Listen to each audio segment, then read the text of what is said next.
അങ്ങനെ നമ്മൾ ലിഫ്റ്റ് ഉണ്ടെന്ന പ്രതീക്ഷയിൽ ലൈറ്റ് ഹൗസിനകത്തോട്ട് കയറിയതാണ്. 4 പാടും നമ്മളൊന്ന് നോക്കി, പക്ഷേ ലിഫ്റ്റ് ഇല്ല ഗൈസ്. അങ്ങനെ നമ്മളതിൻ്റെ ഏറ്റവും ടോപ്പിലെത്തിയേക്കാണ് ഗൈസ്. ഞാൻ ഇവിടുത്തെ നിന്നുള്ള വ്യൂ കാണിച്ചു തരാം. ആലപ്പുഴയുടെ ഒരു ഫുൾ ഓവർവ്യൂ നിങ്ങൾക്ക് ഇവിടെ നിന്ന് കാണാൻ പറ്റും. കണ്ടോ, ഇതൊക്കെ തന്നെയാണ് ആലപ്പുഴ.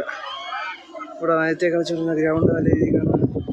ഇവിടെ ഒരു പൂളുണ്ട്, കേശവദാസ് രാജാ കേശവദാസ് നീന്തൽക്കുളം. അതാണിത്. അങ്ങോട്ട് പോകുകയാണെങ്കിൽ ഇതൊക്കെയാണ് ആലപ്പുഴ സിറ്റിയുടെ. ഇത് തന്നെ, ഇത് കുറച്ചുകൂടെ നേരത്തെ ഇവിടെ എൻട്രൻസ് വയ്ക്കുകയാണെങ്കിൽ നല്ലതാണെന്ന് എനിക്ക് തോന്നി. കാരണം ഇത്രയും വെയിലത്ത് വന്ന് ഇവിടെ നിന്നിട്ട് പ്രത്യേകിച്ചൊരു ഇതൊന്നുമില്ല.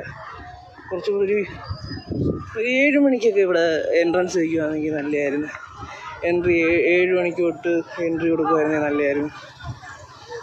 ഇനിയിപ്പോൾ ഇത്തിരി നേരം ഇവിടെ നിൽക്കാം, ഒരുപാട് നേരം ചിലവഴിക്കാൻ പറ്റില്ല. കാരണം വെയിലായി പോകാണ്ട് നിൽക്കുന്നതോറും ടയേർഡായിക്കൊണ്ടിരിക്കും. നമുക്ക് താഴോട്ടിറങ്ങാം. ഇത്രയേ ഉള്ളൂ, കാണാനായിട്ട് ഇത്രയേ ഉള്ളൂ.